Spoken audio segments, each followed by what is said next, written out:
Make your prototype.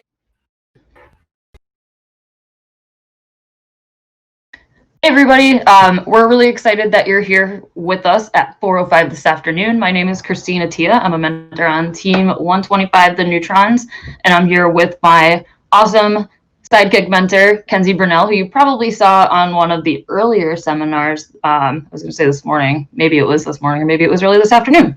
But anyway, we're really excited to have you here this afternoon to take a deep dive into chairmans and look at ways that your team can best understand this award and kind of develop best practices and reflect on past seasons, or get ready for your very first Chairman's Award submission, since that is a definite for the 2021 season. So again, we're from the Neutrons. We're super excited to be here, and all this information will be found on our website later on, or on the Compass Alliance website. But McKenzie is going to kick it off, and if you have any questions, go ahead and type them in chat as we go. Literally any questions that makes any presentation that we're doing right now a billion times better and more useful for you, because we'll just start talking about whatever it is that you have questions about. So with that, McKenzie, you can go ahead and take it away. Awesome. Hi, everyone. Today we're going to be talking about a few different things. We're going to start talking about the official requirements and what that submission process looks like for chairmans. Some of the best practices we've kind of come up with over the years around essays, the presentation and videos, and just general time management, I think is going to be really critical this season, with teams not being maybe in person and having as regular of a cadence in person. So how you can kind of manage yourselves as you get through this year. And so the first thing that we're going to talk about are the 2021 updates. And so FIRST every year releases some of these updates to the Chairman's Award. And this year there were actually quite a few big updates. The biggest one was that the executive summary questions were updated. So if you're planning on just reusing what you had last year, you're definitely going to want to take a look pretty early on just to see what those changes to the questions were. And then they kind of shifted the focus a little bit to be more on the strategic focus of equity, diversity, and inclusion, to really talk about more of those things that are really important to our FIRST community. Yeah, and in conjunction with that, McKenzie and I were just talking before this, since we mentor the chairman's side of our team and the More Than Robot side of our team, but we were thinking if things were the same with chairman's this coming season, with so many unknown factors and so many different scenarios that teams are in right now, the questions or the information that the judges would want based on the previous questions definitely wouldn't be a doable thing for even a team that maybe a high functioning chairman's team. The restrictions that we all have right now are really difficult. So I was really pleased to hear that the questions were A, kind of changed up, and B, that they were really a good fit for where we are right now, because it would be really, really difficult otherwise. And I posted in the link, or in the chat, the link to the actual blog post where Fiona Hanlon, who works closely with the judge advisors and is in the FRC department at headquarters and a FIRST alumni, had a really big hand in kind of getting the lead judge advisors to kind of redirect and frame some of these questions to better fit kind of where we are with teams now. So I'm excited for that change, because I know that so many of those questions before were basically the same question, weirdly worded, slightly different. So yeah, kudos to FIRST headquarters and everybody involved with that. And we'll move on to the next slide, which is, I think, teeny tiny text that has all those questions, questions laid out, and we can look closer at those later on. So the official requirements for this award, if you haven't read them before, they are incredibly overwhelming when you look at them, but when you break it down, not so bad. And right now it's October, so we've got plenty of time to be working on this. So the thing that we often think about before we actually look at the award description is like, oh, you have to be so good, you have to have a lot of money, you have to be able to start all these teams. But what the award is really looking at is your significant measurable impact that you've had with partnerships in your community, with your sponsors, and how you've done that for a sustained period of time. So you can do that on a small scale, medium scale, or mega scale. So literally anybody is eligible for this. When we look at the actual requirements, it's it's a lot of work, but it's worth the work because the work that you put in can definitely be used in other places like grant submissions and other stuff as well. But online is luckily where all of this stuff happens. And even though we're going to be maybe not able to meet in person with our teams this year, this is something that any team can get started on like yesterday. Again, there's 13 executive summary questions, which was the same as last year. They're just better worded this year. Those are tricky because they're only allowed 500 characters. It will definitely prepare you for like life when you have to do weird college essays that are, you know, a certain character count, but it is really difficult answering those executive summary questions. Then the essay, which is 10,000 characters, including punctuation and space. And then this is going to be kind of a question mark for this coming season, depending on how our events pan out. This past year, we were lucky enough on our team on the Neutrons, we didn't get to go to an event officially at all. We showed up to one that was basically canceled on our way there in New Jersey, but we didn't get to do any in-person presenting this year. But FIRST did a great job of doing virtual presentations, which is something that we definitely could see happen in FRC this year, and it's going to be happening in FLL and FTC, I believe. So the great thing about that is it's something you can practice anytime, anywhere, any place with your team. But I would likely see it kind of mirroring the 7-minute presentation and then the Q&A being 5 minutes with judges, totaling your 12 minutes. And new this past year, which I personally was slightly glad we didn't end up making it into a judging room, because the documentation part that was added this past year was definitely a curveball that we as a team weren't sure the best way to tackle. A lot of different teams came up with different methods for this documentation process. To be honest, I haven't completely double checked if it's the same for this coming season, but I'm interested to see where things go with this. So the chairman's documentation form was basically just a chart for teams to kind of keep track of all the teams that they've started across the family of programs in FIRST. When it starts, and then like any, you know, links or anything else to kind of prove that you've had that partnership, you've sustained kind of support with a team that you've started or an event that you're doing. But for teams that may be older and have like a really big kind of background of things that they need to document, this is something that you should start on now. It definitely takes a lot of work. I know, Kenzie, you were a big you spearheaded this effort for a bit before we handed it over to Hava, who's a alumni of Francis and Colleen. So she was super good at this stuff. But Kenzie, you want to talk a little bit more about the documentation piece that they threw in this past year? Yeah, absolutely. So like Kristine mentioned, it is a lot of work to kind of come up with all of those different pieces. And so the way that we started to organize it was creating a Google Sheet for each of those different categories. So one of the things you'll notice on here is there's these official definitions. And so those are the different sort of types of things that you do with FIRST, whether that's starting or creating an event or whatever you're sort of doing inside of these categories. That's really the important thing to look at, are what those definitions are, and then what you've done that goes into each of those definitions. And so there were a little bit of changes this past year on what those definitions are. Assisted was more, I think it was well defined to be supported now. So I would take a look at those if you did start them last year. And figure out kind of what those slight tweaks to the wording were, and then kind of find out what you did in each of those categories and start cataloging it now.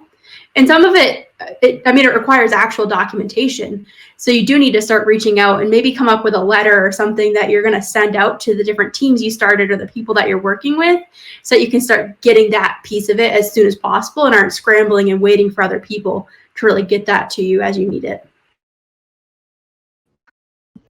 Awesome. And I'm not going to lie, part of my audio for you cut out during that. So I heard the last piece, but not all of it. Fun times over here today. So the documentation piece is definitely, you got to find the right fit for your own team. And luckily, I think on Chief Delphi and other places, there's been really good examples that teams have shared of their starting point. I know Citrus Circuits has that huge, crazy spreadsheet that they used. But there's a lot out there that teams can kind of go and check out. So beyond the documentation, which is a piece that you don't have to submit virtually, well, you did not last year, there is always that opportunity for teams to bring in the the feedback form to your presentation, which I would assume we would be able to do this coming year, and your consent and release form for your video. So those are kind of the required pieces that you need in order to kind of be eligible. But beyond the requirements is really what we're here for today. So the things that your team can really be looking at and focusing on and getting data and information about in starts. So when we're looking at that, we're really looking at the things that make your team your team. The makeup of your kind of student and mentors, where are they coming from? What's their experience? What is your male to female student ratio? How many languages does your team collectively speak? That was a really fun kind of unique data point that we knew would kind of give people a really good snapshot of the communities and the just kind of makeup of our students, and that in itself kind of set us apart as a team. So it's important to not only look at okay, what are the requirements, what information do they want, but what things about your team, whether you feel like it's kind of a maybe not a strength, try to look at what sets you apart. For my high school team, we had a really low female turnout for a while, and that was a point that I wasn't sure I should bring up to judges for a while, but when I did during our pit conversations, it really turned the conversation around to how am I using my experience to bring other people in. So looking at not only what things make you different, but the things that you might feel aren't necessarily an asset really could tell more of a story about how your team's kind of overcome adversity or kind of worked really hard to get where you are now. And beyond that, kind of the focus area is how has your team communicated its excitement and impact within the entire school community and beyond through your participation in FIRST. So that focus area is a huge piece of kind of tying together all the different chairman's aspects into your team's story. Kenzie, do you want to talk a tiny bit more about that? Yeah, and I definitely say, especially this year with the changing questions, there's a lot more questions about the impact you've had in general and what other groups and organizations you've worked with. And that's one of the really cool things about FIRST is, yes, you're in this competition and learning all these STEM things, but really how you share them with other groups. And I think about so many teams work with Girl Scouts or other community organizations, and just sharing those things that you do to really help out everyone. And then also just in your community, you also may have some FIRST teams that you work with. Maybe you have a lineage of programs. Maybe you have FLL and FTC in your FRC team. So really talking about how your experience in FIRST has let you then bring that to other younger students in FIRST and then outside of FIRST as well, and just what that looks like in your community. Yeah, and I think that'll be also a great platform for your students to be able to kind of input their own personal stories alongside those data points. That's definitely a tricky point that our team always fights is we have a lot of data points that we want to bring to the table.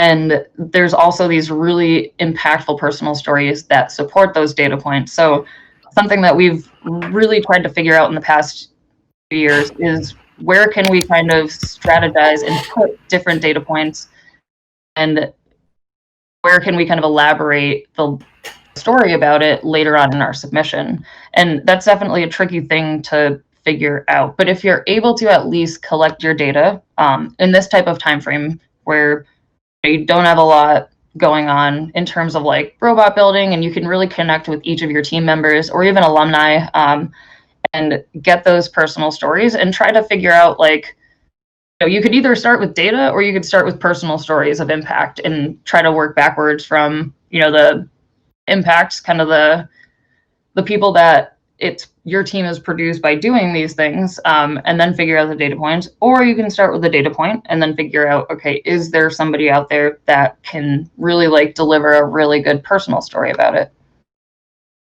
And yeah, I'm so sad we have no questions in this chat right now, because we could just be answering those in addition to all these wonderful slides that you'll be able to access later on.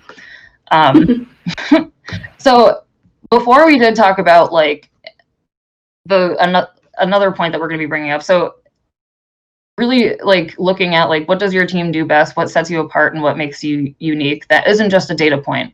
So it could be, you know, a story of like overcoming adversity. It could be something like your, you know, relationship with like a company or something in your community. Like we all saw that amazing team that made like a motorized wheelchair, or I think it was a wheelchair for like a young boy in their community, and it went literally viral. Like that's something that is unique about their team, not because it went viral, but because they were able to connect with that family and help them out with the skills that they had as a team. So it could be something like that. It could be, I don't know, that your team runs like the biggest qualifier for FLL in the state or something like that. But really look at like what you're doing already and what you've done over a really extended period of time, instead of thinking of what more could we do. Because a lot of teams kind of fall into that trap of like, oh man, the winning teams have done this, this, and this. Like we need to go, you know, host an off season in China kind of thing. It's like, no, you gotta pump the brakes. Look at what your team cares about and figure out what it is about that, you know, thing that you guys always go back to, whether it's volunteering at FLL, I don't know, donating stuff to local shelters. Like figure out what it is about your team that you care about a lot and look at how that's kind of impacted your team and help that kind of start framing your team's story in your submission and when you talk to judges. And we'll get more into that next, I think. Yeah. And so, like Kristine said, you're really just talking about what makes your team unique.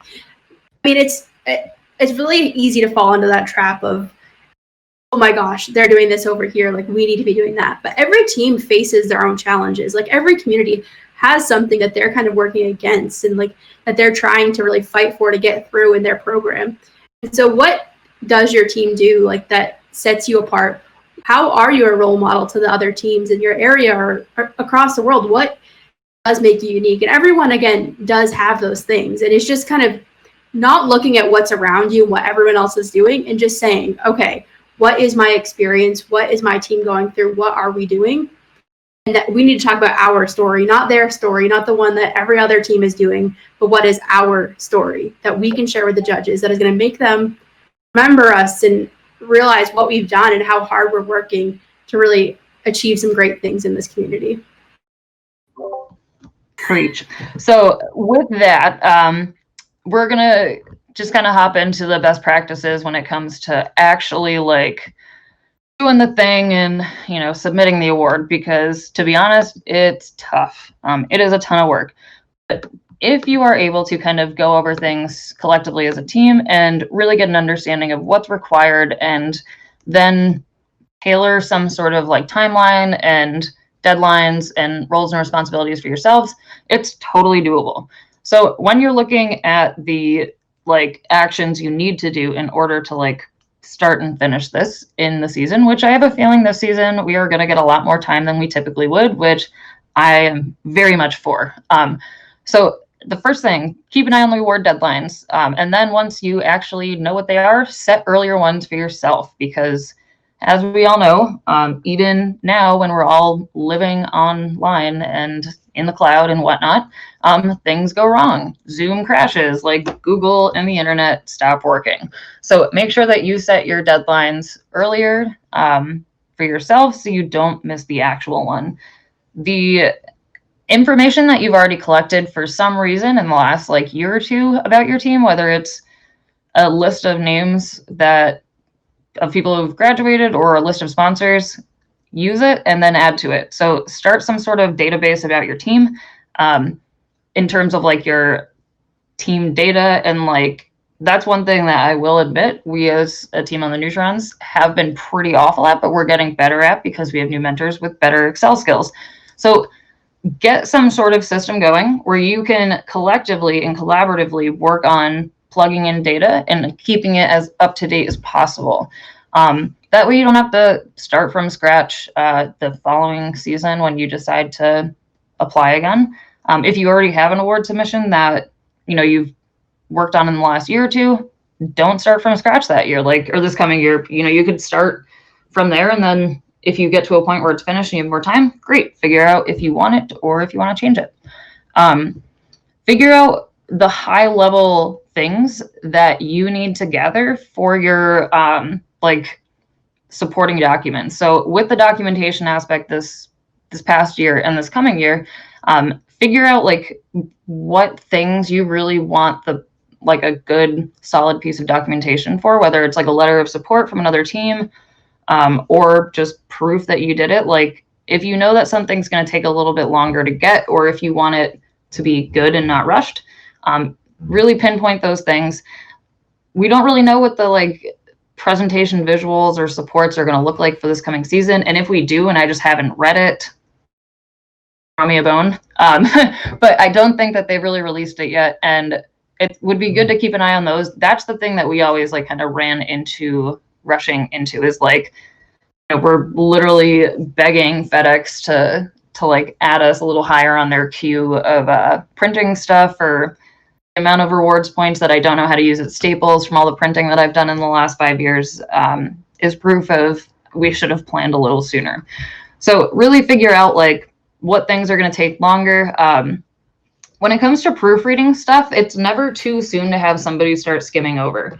So that's a way that if people are looking to kind of help and support their, you know, teams or communities this year, you can definitely be proofreaders for award submissions. But teachers are a great kind of start for that, because they can look at it from a really critical standpoint rather than a content standpoint. Have other teams. It's really not that bad to share what you're doing, because guess what? Nobody can really just copy and paste and genuinely get away with it. But they would have a good perspective to kind of play devil's advocate and ask the questions that judges or, you know, volunteers would ask, where, you know, a teacher or a parent could give you questions that volunteer that may know nothing about first would ask you. And when it comes to the presentation and supports, it's really good to develop a plan, not only with how to use them, but how to get them made and developed. So there's really two kind of avenues that are needed for that, which is good. You can have people looking at the design of it, and then people looking at the form and function of it in your presentation. So we're going to hop back into that big idea of team identity and really how to determine your kind of narrative as a team within your own Chairman's Award submission. So the big thing that we've realized, and realized this through networking with other teams, especially the Compass Alliance teams, the big thing when it comes to team identity is looking at kind of the regular checks in the boxes. And when we say that, we're talking about like, what's your team makeup, number of mentors, number of alumni, all those like just generic kind of questions. But then we look at the defining characteristics, and those are the things that, you know, when you hear about it, it really could only be your team, or it could only be a small subset of teams that, you know, they're talking about. And then the other thing that we really look at, because our team has been around for a long time, is the supersized things. And that doesn't mean that you have to be around forever and ever, but what things has your team done and like really grounded themselves in, but then been able to kind of make bigger strides with over time. And it could be within, you know, over the last 10 years, like since this one thing started, like here's the big benchmarks, but then more detail in that, you know, 3-year kind of timeline leading up to the now. That's a huge piece that I would say like the Neutrons have gotten really good at pinpointing like what we can say we supersized, and it's allowed us to not have to explain the entire history of something. For example, the big thing that we chopped out of our submission this past year almost completely, like, and correct me if I'm wrong, Kenzie, it was like there's this really big grant that started most of the teams in Boston called the Smith Family Grant, which happened way back in the day, like 2000. I should know the actual date number, but I don't right now. Anyway, so this was like it's a key piece of history in like Boston FRC stuff and in our team history, but it's really kind of irrelevant because it's so long ago and a lot of the teams don't exist anymore. But from that came the Boston Regional, which our team had an integral part of, and all these other things. And we were like, we can't keep wasting words and character counts on this piece that doesn't matter. So we tried to think about it in a way of, okay, we're going to talk about it like a timeline. Like we'll talk about when that thing happened, but more so like the massive growth of the last, X amount of years that we've been able to do something. And springboarding off of that, the other hard piece is, since you're submitting in February usually, is your team is actively already doing things, and things are going to happen from it after your submission. It could be like you applied for a grant and you're waiting to hear back, but it's a big piece of something that you wanted to, talk about in your chairman's submission. It's okay to talk about like future things, but make sure that it's framed in a way that isn't just like totally hypothetical.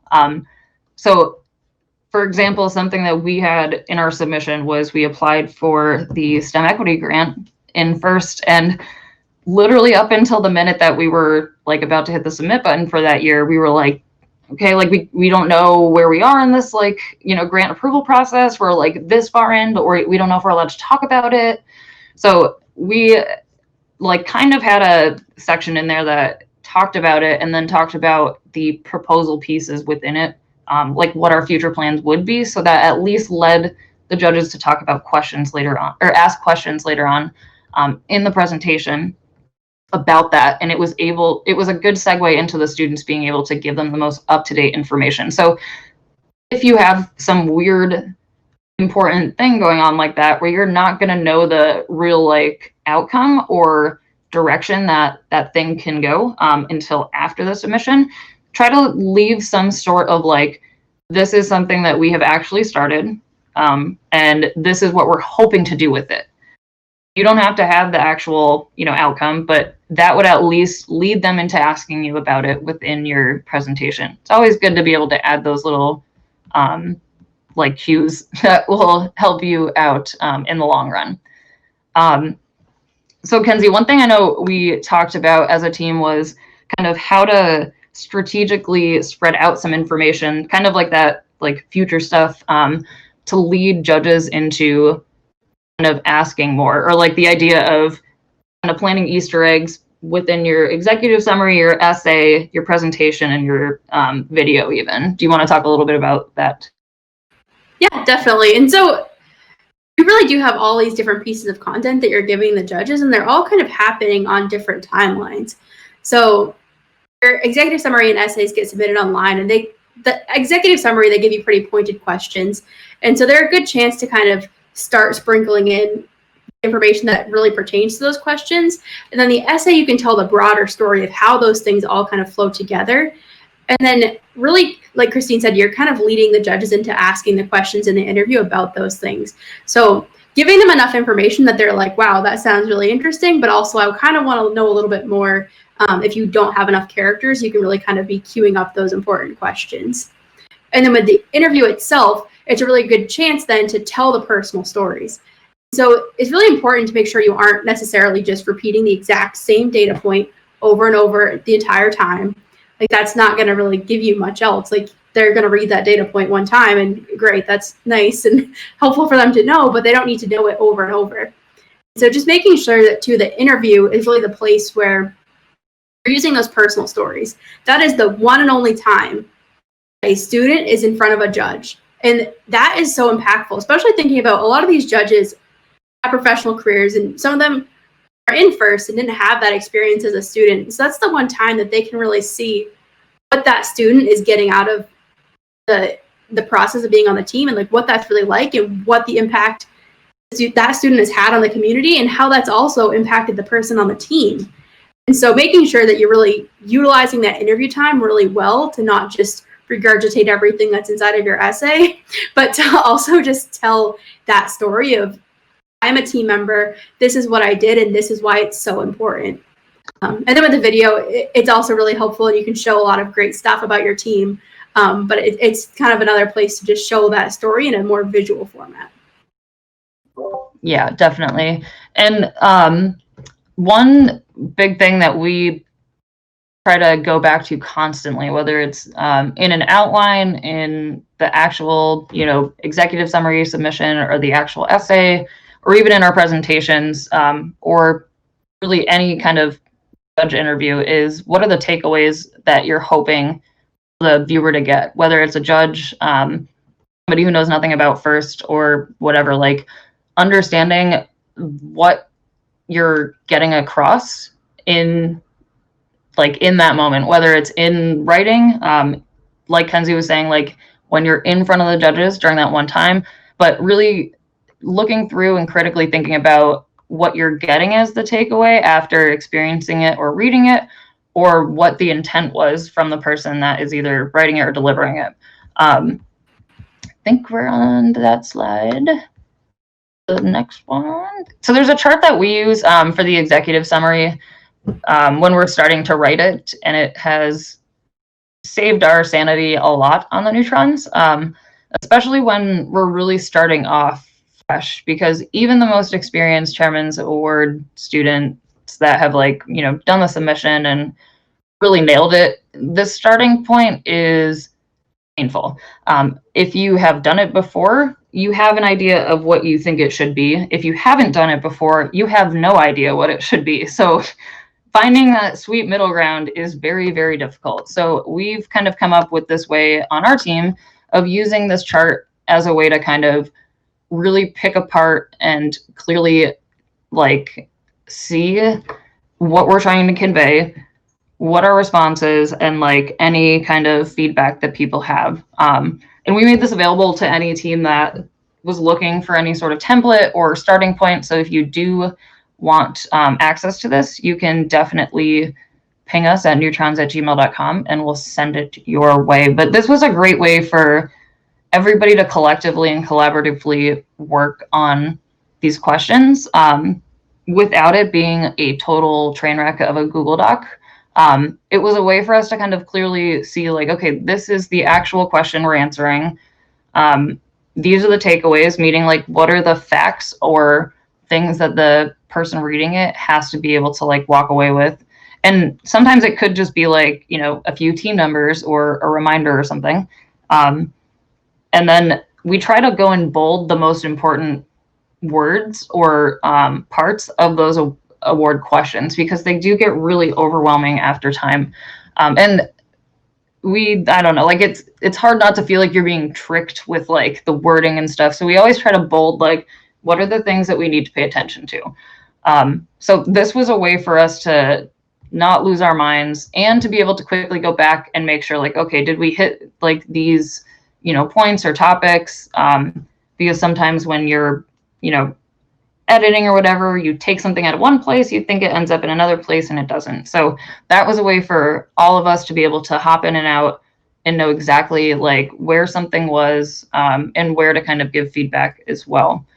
So the questions from the executive summary, that we always as a team start from the executive summary questions, because it's basically your easy outline for your essay.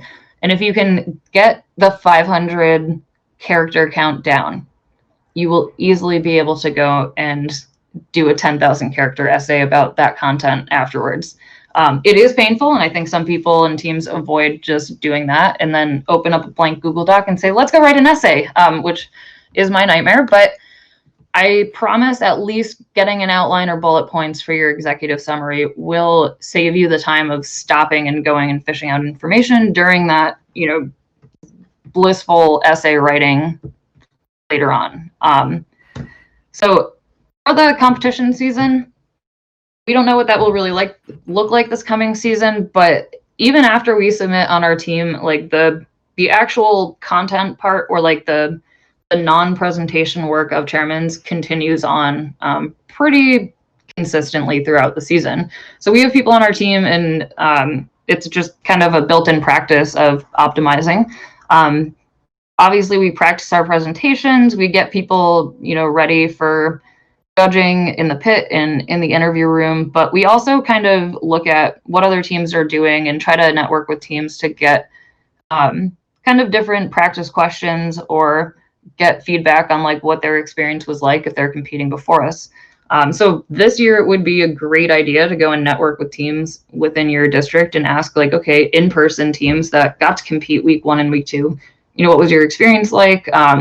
Especially ask them about the documentation part if you didn't get to experience that in person. Even during the competition season, we like to reflect and revise the things that we can. Obviously, your submission is submitted and that's it. But we often will update our script, our video, because that's probably one of our weak points as a team is the media aspect. So we try to get it a little better and better if we have the time and the platform to deliver it to.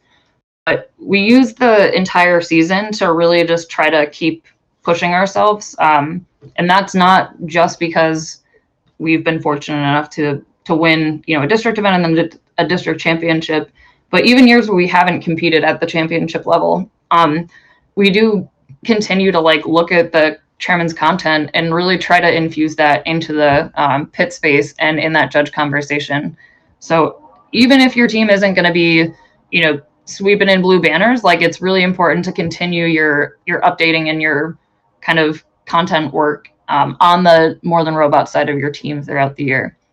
Yeah, and I definitely say, going back to what Kristine said earlier about maybe you have weaker points right now that could be used as an asset. And the more you can start writing your team story and letting that grow over different years. And then that can also be a point when you talk about supersizing that you can then go back and see, where did I supersize that I didn't even realize? So using this as a way to kind of write down what your team has done and reflect on that is a really useful thing. Yeah, and we got a question in chat, which I'm pumped about.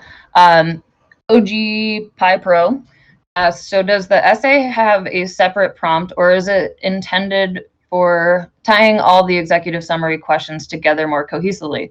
So the essay doesn't have any real prompting or structure beyond just the 10,000 character limit. And that's including punctuation and spaces.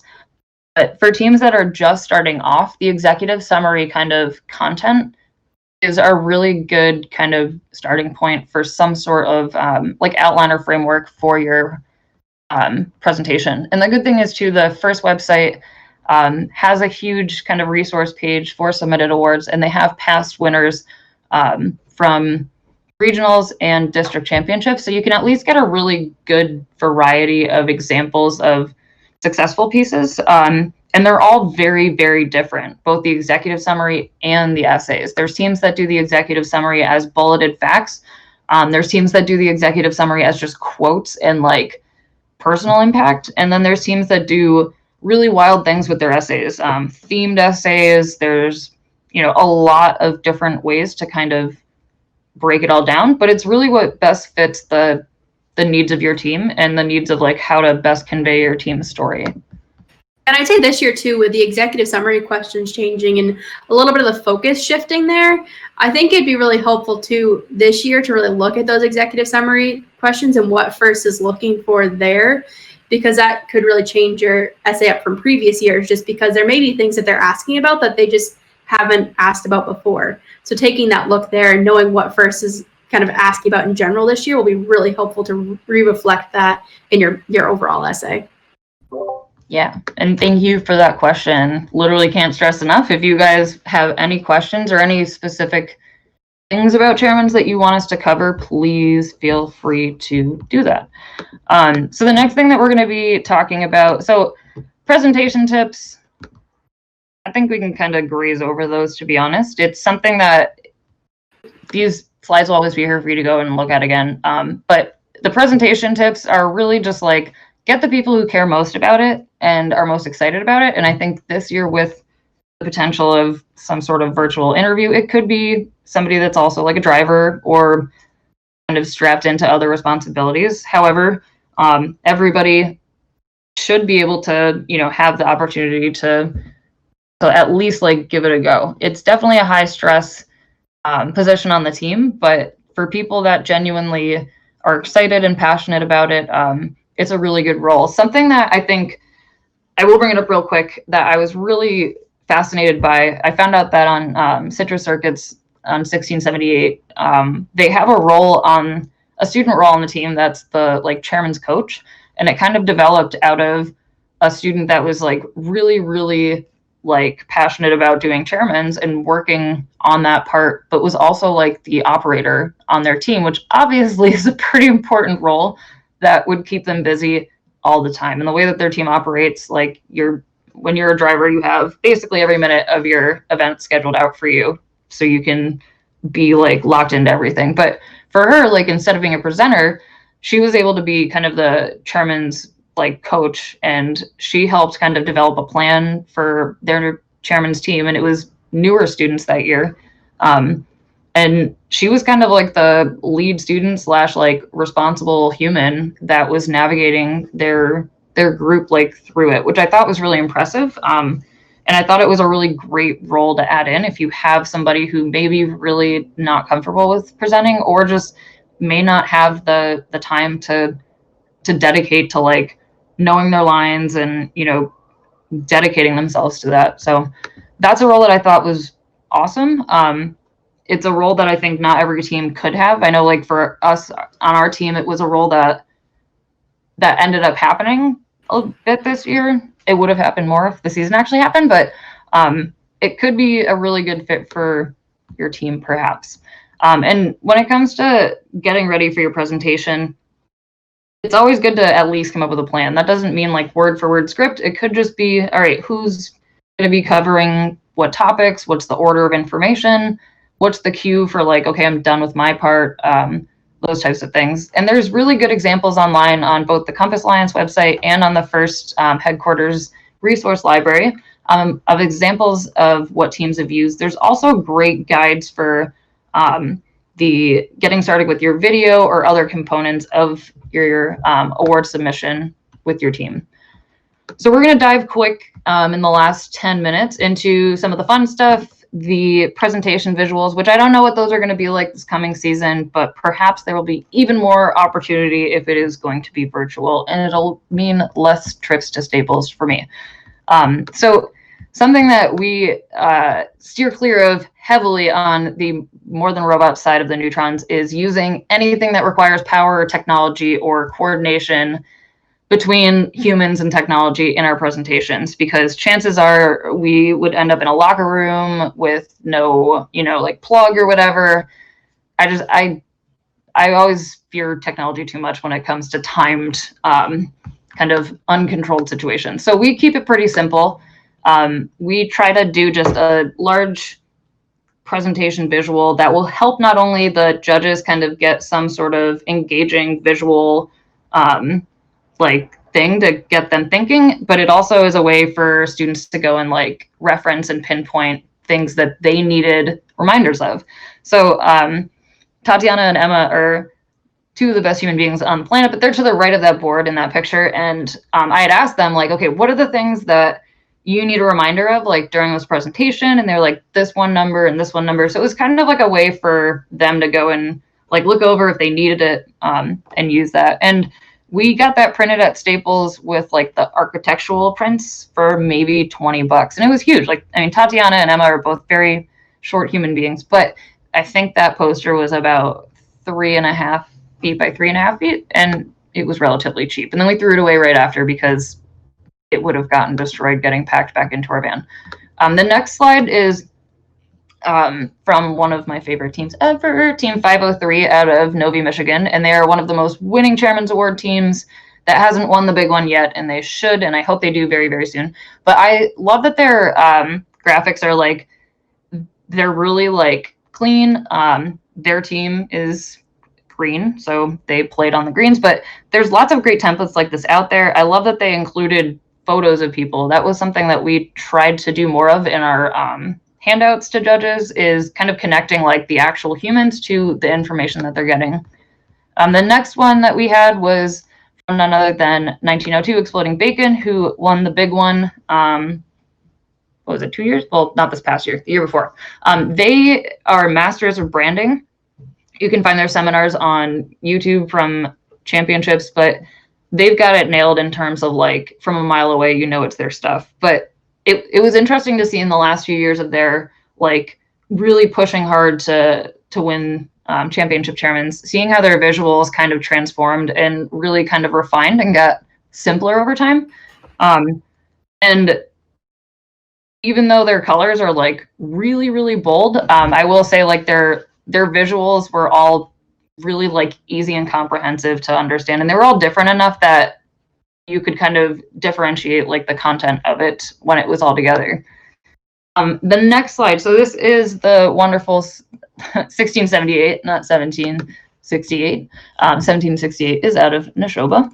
So this is Citrus Circuits, and their theme, or like their kind of big storytelling thing, was like talking about their pillars of excellence, or their core pillars of their team.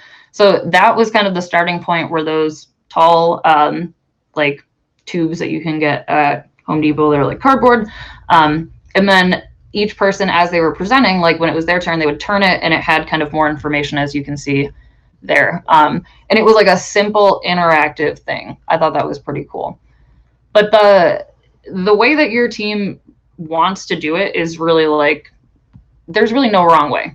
Just having something that will make your presenters feel comfortable and supported, and something that's visually engaging. That's really the best way to do it. If you have students that are super into graphic design or art, that's a great way to get them connected and engaged into a new part of the team. And there's also really great software out there. If people are well versed in like Adobe Illustrator, Pages is great. We use Canva and Visme, but most recently our students were really just using Google Slides, which I was blown away by. One of our students who had kind of gone and worked in Canva and was getting really annoyed with it was like, I'm going to try out Google Slides, and she totally nailed it. And it allowed us to really let people work collaboratively live, rather than like double checking, are you logged into Canva or Visme, like, because they didn't want to overwrite each other's work. So you can use Google Slides. There's so many templates out there to get some sort of poster design going. And the thing that we really threw a lot of effort into in the last, I would say, 3 years is our Judge Megabook. So in addition to some presentation visuals, we really wanted to make sure that the information we were handing over to the judges and leaving them with was not only just repeating what the essay said, or was a printed out version of our essay. We wanted to make sure it was like a continuation of data, but also a visually engaging way for them to really like get to know us as a team. I think those slides are pulled up, maybe. So if we go to, I think it's slide number 29.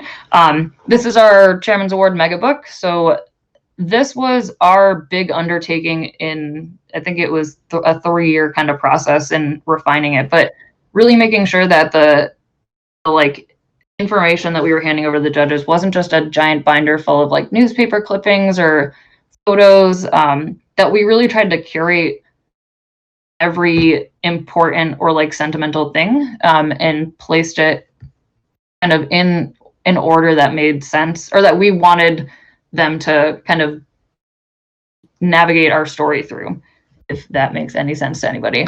But this was a really fun way for students to integrate not only like the information they had really worked hard to not only unearth but curate. It was a great way to kind of integrate newer students who are really into art into like a really meaningful, important thing on our team. And we use this like judge book not just for like chairmans, but it's a great way to kind of show outsiders what we do beyond just building a robot. And it's a big undertaking that is definitely worth it, because you can continue to edit and add to it over years. And it's kind of like a sentimental little yearbook kind of thing, I would say, for us as a team. And Kenzie, do you want to talk a little bit about the video? Because I know that when you were on your team, Infinite Loop, that you were not only a presenter, but you worked on the video. So I definitely worked on the video quite a bit too when I was on my team in high school. And it is kind of intimidating. It's one of those skills that a lot of people don't necessarily have yet and they haven't really done before. So it can be kind of hard to do, but like Kristine mentioned earlier, FIRST does have a lot of good tips out there about that and doing like how you could do it. And there's definitely a lot of great examples out there, videos that teams have done. But really, once you get started, and this is another one of those things, once you do it a couple times, it gets a little bit easier to do and update as you go on. But some of the big tips are creating a storyboard, just kind of figuring out what you want to show before you start trying to edit a video. It's just a key component just to having a flow and figure out what you want, if it's going to be a theme or if there's some sort of like graphics or animation you need to start making. Figuring that out as soon as possible is really helpful so you can start getting everything together. The other thing I cannot stress enough is taking lots of video. I feel like everyone kind of remembers to pull out their phone and take a picture here and there when you're at an event, but people always forget to take video, especially when you're at those community outreach events. Those are the ones where it's really important to just snap videos here and there too, so that you have those when it comes time for the video, or when it comes time to put together your video. Make sure you have content to actually include and add in there is so important. And then testing everything the best you can, whatever you can do to test out the quality, because it's always kind of unfortunate when you get to an event and if you do win and they're playing your video and the speakers are kind of popping and crackling. I mean, obviously it's still wonderful to see your video and have that up there, but the more you can kind of help the quality along so it doesn't detract from what people are seeing is always definitely helpful. And then the FIRST resources I would absolutely take a look at, especially that helpful tips and guidelines that FIRST has on their website. Definitely. And the FIRST resources on their website may seem like, man, this seems irrelevant, but it's a really good starting point, especially for even a team like us who we're able to get everything else together, but the video is always like, okay, who's going to do it and how do we do it? So one of the questions in chat from WPI Robotics was, can we share the link to the judge book? Yes, I will definitely unearth that and post it. And then the software that we used to make this in, so we used Canva to start, which is actually a free service online, canva.com, C-A-N-V-A. And you can get like a paid pro account, but the Canva was a good starting point to get an idea of different types of page layouts and different kind of styles. But the student, her name is Shannon, who joined our team 2 years ago, randomly. Thank God she did. She took kind of our like style and what we were doing in Canva and then just translated it into Google Slides. So you can reformat or resize your Google Slides, and you could make it, 8.5 by 11 or whatever. We went for a square format, which is what the students wanted, and they just worked on it right in there, which honestly made things a lot easier. There were times where it was annoying because we didn't have the super abilities in Google Slides that we had in other programs, but we were able to kind of do those certain things like charts or graphs, I think, or there was a map that we wanted to create that we couldn't do directly in Google Slides, but we were able to do it externally and then save it as an image and kind of migrate it in. So even after trying to use like Pages and Illustrator too, it just made more sense to work in a platform that anybody could work in. And one thing that we're going to try to cover real quick before we wrap up is a really important piece that we didn't really have on our team until Kenzie joined our team, and that is time management. So the last few slides here, I will say, are really, really important, and it was a huge factor in what allowed us to be successful as a chairman's group this year. So Kenzie, do you want to talk about kind of project planning and time management to wrap up? Yeah, absolutely. So I'll be pretty quick, but I'd say the biggest things to do are figure out what your goals are. Like, what do you want to get done from a More Than Robot side? Like, what awards are you submitting for, and what is it going to take? Sort of the work breakdown of what are the tasks that your team is going to need to do, and then coming up with a plan to do that, and then following through on it. So the biggest thing is, again, figuring out what you're trying to do, what you're submitting for, and then what the submission consists of. Over time, you'll kind of realize there's a lot of like smaller pieces that are part of it that can be kind of easy to overlook and forget. So the more that you can just figure out like what are those tasks we need to plan and what meetings do we want to have them at, when do we want to have them done by, really important to kind of work backwards and figure that out. We created another Google sheet that we can definitely share out with people as really what are the different overall big pieces of the award. The executive summary is one example. And what are the pieces that kind of go into that? So we need to actually look over the questions and find out what our team data is and write that draft. And then where are we going to send it out to for review? And so figuring out what all those pieces are and then working backwards to figure out what is going to be the end date of that. Who is going to be the person kind of responsible and in charge? Who's going to be working on that in general? Where is it at right now? Like, what is the status of it? And where can you find it? Because that's always a big part too, is just making everything organized. So having those links right there that you can refer to is always helpful anywhere you can put that when you're organizing.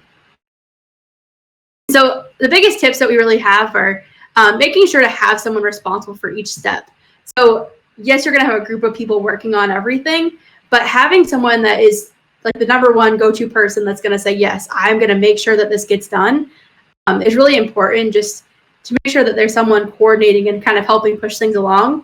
Because when you have a group and don't really have that person, everyone can kind of sit back and sort of wait and say, all right, I think people are working on this. I'm not really sure.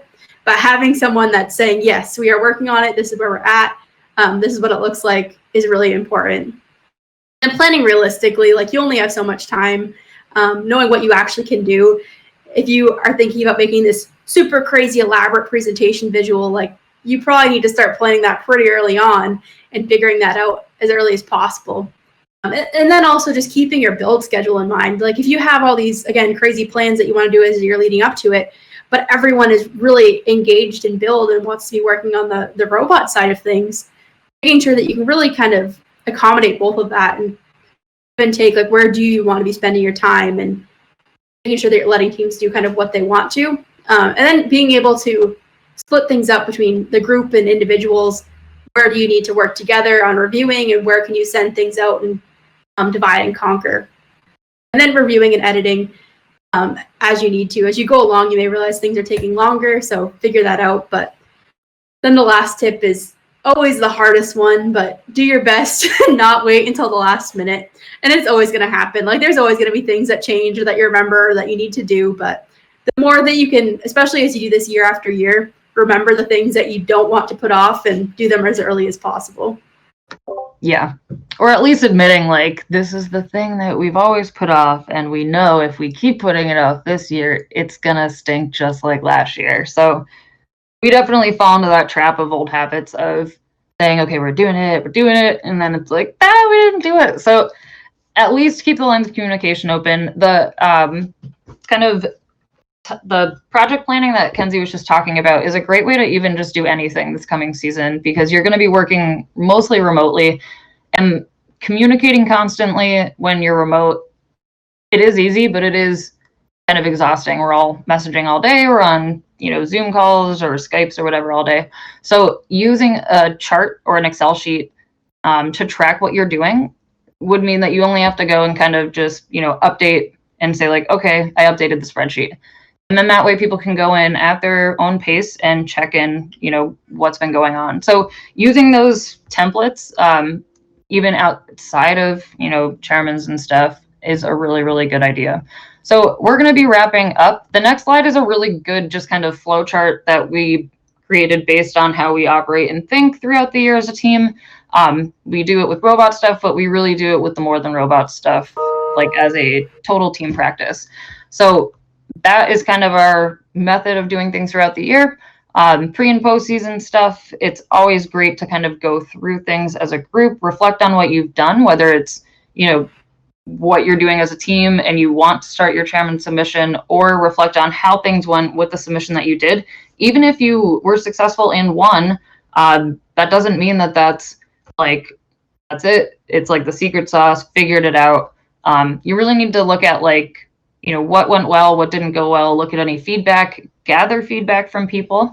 And this is a great time to kind of get those letters of support and start thinking about just a general approach to this season. If you're a student or a mentor that was on your team last season and you did submit for chairmans, think about what went well, what didn't go well, and start thinking about small steps towards getting people re-engaged this coming season. There's really no wrong time to start. It's awesome to start now. There's so many resources out there, and we'll kind of wrap things up with those resources. So on the Compass Alliance website, which is thecompassalliance.org, you can go and check out the pathways, which are literally a step-by-step guide made for people that are brand new to the program or people that just really need some guidance in certain areas. There's one on awards specifically, and there's a great chairman sub-content in there. There's also great examples on the Compass Alliance website of different submissions and visuals. And then the FIRST Chairman's Award Resource Library is fantastic. They have winning submissions and guides that are made from people at headquarters, so be sure to check that out. And again, if you have any questions for us and you want this presentation, you can email neutrons@gmail.com and we will definitely send it your way. We're going to do a little more work on kind of pinpointing the updates for the executive summary, and we'll integrate it into this, which I'm pretty pumped about. But yeah, if you have any questions or if you want any of those templates that Kenzie and I were talking about or sharing on the screen today, feel free to email the Neutrons and we will get them out to you. But yeah, I appreciate everybody tuning in. I really hope that this coming season, regardless of whether we're in person, online, or whatever, that your team really goes for an award submission, whether it's chairman's or not chairman's, but really figure out a way to encapsulate your team's story and present it in a meaningful way, because it's a great, not only like endeavor for your team to take on, but it's a great kind of permanent memento of your efforts as a team. Like reading back on some of our chairman submissions in my time on this team has been like really, really nice to see like where we were even like 3 years ago and where we are now based on kind of the growth that we've had. And it's also a great way for alumni or people to kind of check in on what your team has been up to. So it's definitely worth the investment and it definitely pays off one way or another. So we hope that you do it. But yeah, thanks everybody for tuning in, and best of luck this season from us on the Neutrons. Good luck, everyone.